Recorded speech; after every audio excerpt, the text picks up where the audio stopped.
Hi everyone, hope you are well.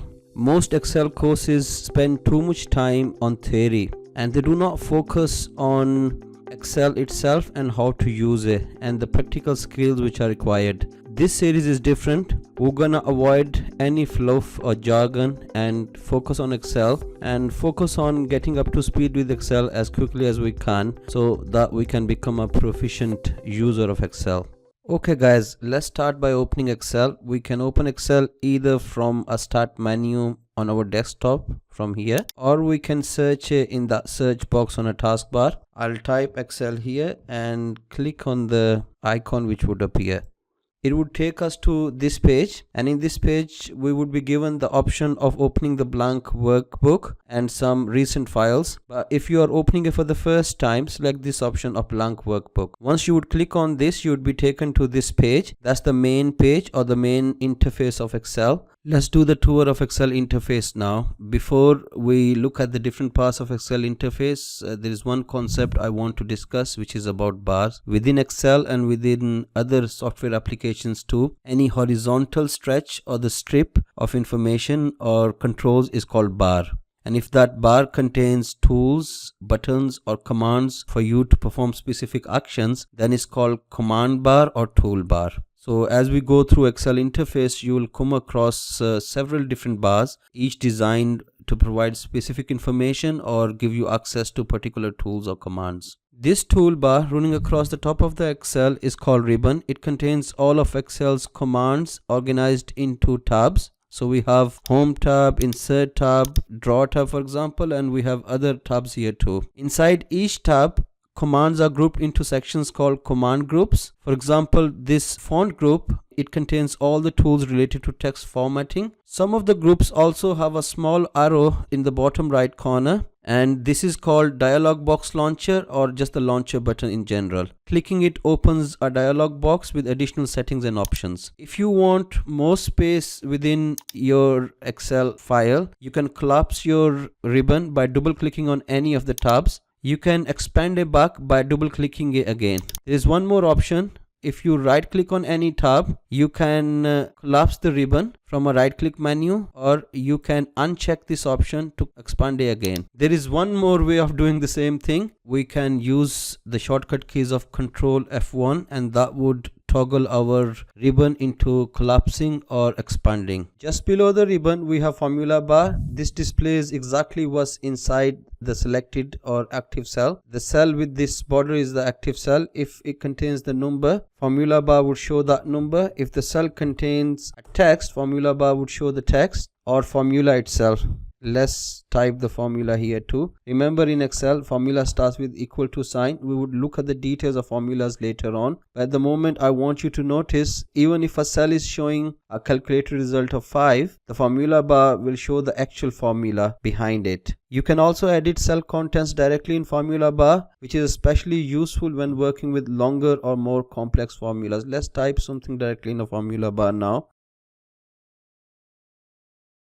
On the left of formula bar, we got a name box or address bar, and that shows the address of a selected cell or the active cell. Currently, I have selected B3. The cells are named by their column header and by their row number. You can type any cell address here and active cell would jump to that address. This is the main part of Excel interface and it is called Worksheet Area. It is split into rows and columns. The columns are labeled as alphabets A, B, C and D. They are called column labels, and the rows are labeled as numbers 1, 2, 3, 4, 5 and so on, and these are called row labels, or they call row numbers. So we have column labels, we have row numbers. The intersection of columns and rows create cells and it makes the grid. If we click on any one of them, it gets highlighted and it becomes active. Excel has around 16,000 columns and more than 1 million rows per sheet, and we can double check it ourselves. If we use shortcut keys of control right arrow, we will jump to the last column. We can use shortcut keys of control left arrow to jump back to the first column. If we want to see the last row, we have to use the shortcut keys of control down arrow, and you can see it's more than 1 million rows we have for that sheet. We can now use the shortcut keys of control up arrow to jump to the first row again. Just remember one thing, that everything in Excel from basic to advanced is built on simple foundation. Cells are arranged in rows and columns, so cell is the basic entity of Excel. If you understand cell better, you understand all the Excel in a good way too. Beneath the worksheet area, we have worksheet tabs. For example, you can see this tab is called sheet 1. The single Excel file is called workbook. Our workbook is called book 1 at the moment. It's a default name. We haven't saved it yet. We will learn that later, how to save our workbooks, but this file is a workbook, and within the workbook we could have many sheets, and each sheet could have its own tab name or its own tab. To add new tabs, we just need to click on that plus button and it would allow us to create more tabs. Let's change the name of it. Let's double click on it and let's call it first tab. After you have renamed it, you have to press enter for your changes to become permanent. Let's name that as second tab, and so on. I want to show you another useful set of shortcut keys. If you press Control page up or page down from your keyboard, you can quickly move between tabs. Control page up moves to the worksheet on the left, and Control page down moves to the worksheet on the right. This bar at the bottom of the Excel window is called the status bar. It displays live information about your current selection. To demonstrate this, let me open a worksheet containing some data. Notice that when I select column H, Excel automatically shows the average, count and sum of the selected values in the status bar. We can customize which stats appear here by right clicking the status bar. For example, let's enable maximum and minimum. As soon as we do that, Excel starts displaying those stats as well. To the right of these stats, you will find the view shortcuts. These buttons allow you to quickly switch between normal view, page layout view, and the page break view. The same options are also available in a view tab. The page layout and page break views are particularly useful when preparing a worksheet for printing and checking how data will be distributed across pages. Next to the view shortcuts is the zoom slider. We can drag it left or right to zoom out or zoom in. We can also use plus and minus buttons, or click the zoom percentage to choose a specific zoom level from the dialog box. I got another pro tip for you guys. Another quick way to zoom is by holding down your control key from a keyboard while scrolling your mouse wheel up or down. Just above the view buttons and zoom slider, we have the scroll bars. This is horizontal scroll bar and this is vertical scroll bar. To scroll right or left or up and down the worksheet, we can click the scroll arrows, or we can drag the scroll bars up and down and right and left, or we can simply use the mouse wheel to move up and down. One important thing to notice is that using the scroll bars does not change the active cell. So currently our active cell is F5, and if I use the scroll bars, you would see in the name box that the active cell is still F5. It is just changing the view of a worksheet. If I start typing, Excel immediately jumps back to the active cell because that's where data is entered. However, when we use arrow keys on the keyboard, the active cell itself moves from one cell to another. We can change this behavior by turning on the scroll lock. Most keyboards have a scroll lock key.